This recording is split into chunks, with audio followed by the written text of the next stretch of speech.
আপনার কি ইন্দ্রযোগে জন্ম? ইন্দ্রযোগের জন্ম ব্যক্তিরা রাজার মতো জীবন পাবেন, নাকি হঠাৎ পতন সম্পূর্ণ সত্য জানুন। আর আজকেরই এই ইন্দ্রযোগ নিয়ে আলোচনা করব। আপনার জন্মকুণ্ডলী কি এমন কোনো যোগ আছে যা আপনার সাধারণ থেকে আপনাকে অসাধারণ করে তুলতে পারে? জ্যোতিষশাস্ত্রে এমন একটি বিশেষ শক্তিশালী যোগ হলো ইন্দ্রযোগ। আর এই ইন্দ্রযোগ আপনাদের থাকলে অবশ্যই আপনারা এই যোগে আপনারা রাজার মতন সম্মান পাবেন, সেই রকম জীবন আপনারা পেতে পারেন। কিন্তু যদি এখানে কোনো ভুল হয়ে যায় বা সবশেষে কোনো ভুল পাওয়া যায়, তাহলে কিন্তু সাংঘাতিক খারাপ অবস্থা। তো আজকে জানাবো ইন্দ্রযোগ কী, কীভাবে তৈরি হয় এবং আপনার জীবনে এর কি প্রভাব কেমন পেতে পারে। নমস্কার, আমি শ্রী বাৎসবাউল শাস্ত্রী। আপনি আপনার জন্মকুণ্ডলী বিশ্লেষণ করতে চাইলে হোয়াটসঅ্যাপের মাধ্যমে বা সাক্ষাতে যোগাযোগ করতে চাইলে দক্ষিণেশ্বরে কালী মন্দিরের কাছে বা শিলিগুড়িতে আপনারা আমার চেম্বারে যোগাযোগ করতে পারেন। দক্ষিণেশ্বরে প্রতি মঙ্গলবার বিকেল 5টা থেকে 8টা পর্যন্ত আমি ওখানে থাকি। আপনারা সেখানে সাক্ষাৎ যোগাযোগ করে আপনাদের জন্মকুণ্ডলী বিশ্লেষণ করতে পারেন। তো এবারে তাহলে শুরু করছি যে ইন্দ্রযোগ কি। বৈদিক পঞ্চাঙ্গের 27টি নক্ষত্রের মধ্যে এই ইন্দ্রযোগ হলো 26তম যোগ।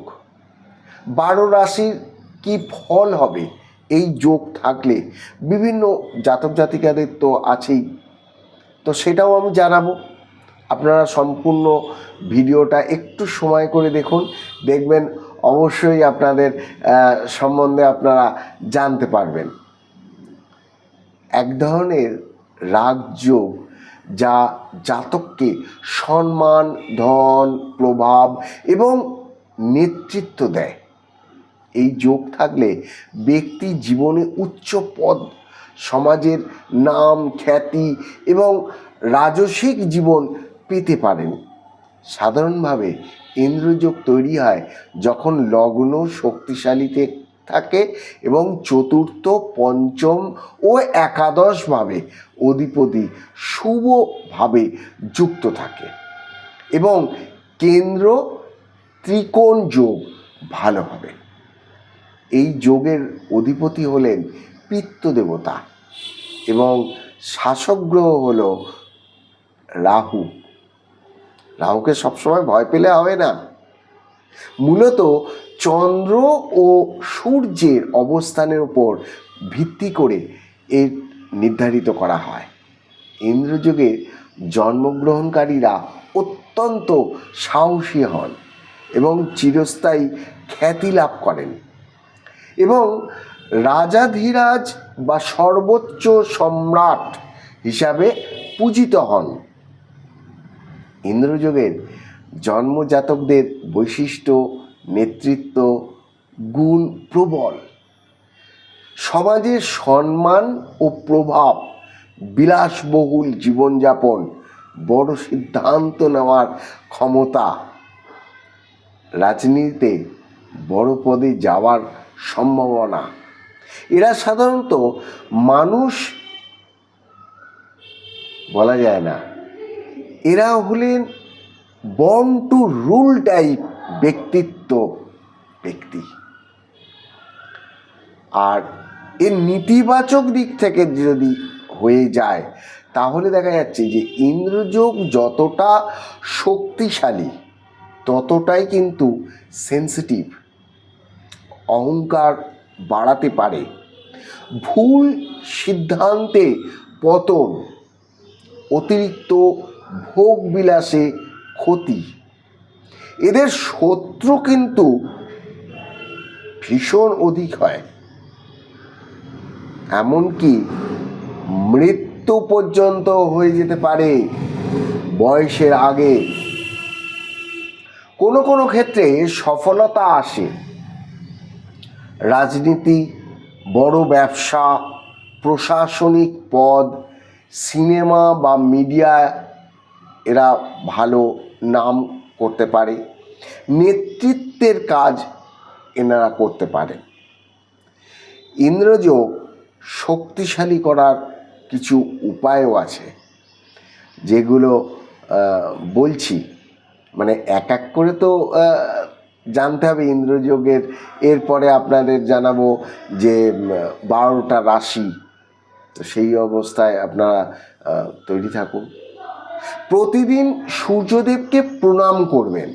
অহংকার নিয়ন্ত্রণ করুন। গরিব মানুষকে সাহায্য করুন।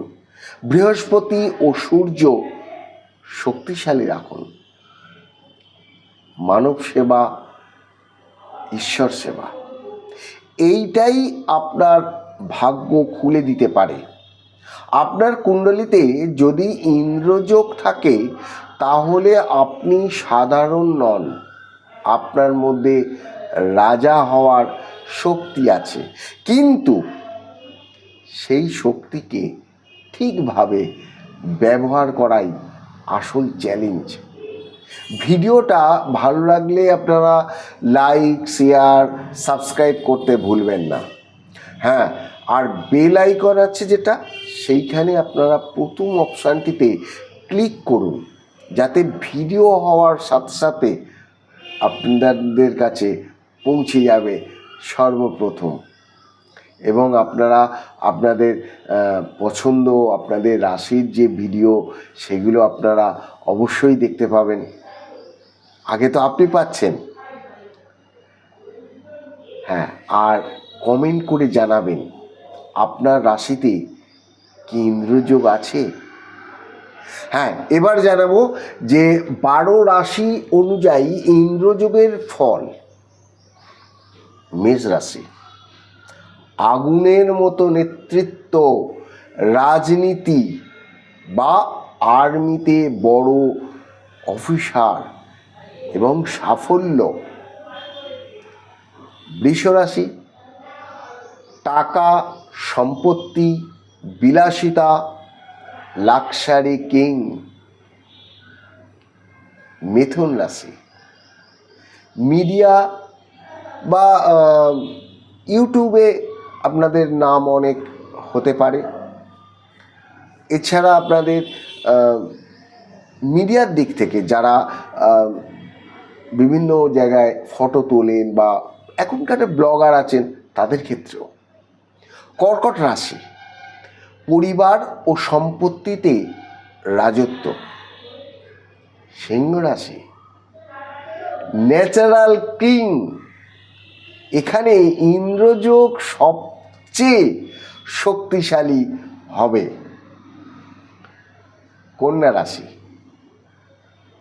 বুদ্ধি দিয়ে বড় পদ, প্রশাসনিক দিক থেকে সাফল্য। দেখুন, যারা ন্যাচারাল কিং তারা তো অনেক বড় হবেই, মানে সিংহ রাশিতে যদি কেউ ইন্দ্রযোগ পেয়ে যান তাদের ক্ষেত্রে। আচ্ছা, তুলা রাশি, সমাজে জনপ্রিয়তা, পাবলিক ফিগার। বৃশ্চিক রাশি, হিডেন পাওয়ার, রাজনীতি বা গোপন শক্তি। ধনু রাশি, নবম ঘর, ধর্ম, শিক্ষা, গুরুস্থান, সম্মান, এগুলো ধনু রাশির ক্ষেত্রে পাবে, কারণ ওটা তো গুরুর জায়গা, নবম ঘর। মকর রাশি, দেখুন এটা শনির ঘর, সেই হিসাবে ধীরে ধীরে রাজত্ব লাভ, লেট বাট স্ট্রং সাকসেস। কুম্ভ রাশি, এখানে আবার কেতুর ঘরও হয়, এটাকে বলা হয়। তো সমাজ পরিবর্তনকারী নেতা। মীন রাশি, এটাও কিন্তু গুরুর ঘর। আধ্যাত্মিক রাজা, রেসপেক্ট উইথাউট পাওয়ার। আপনি যত বিনয়ী, ইন্দ্রযোগ তত শক্তিশালী। এটা কিন্তু মাথায় রাখতে হবে, কেননা আপনার কথা বলার ওপরই নির্ভর করছে আপনার বৃহস্পতি। ভালো থাকবেন, অন্যের উপকার করুন। ধন্যবাদ।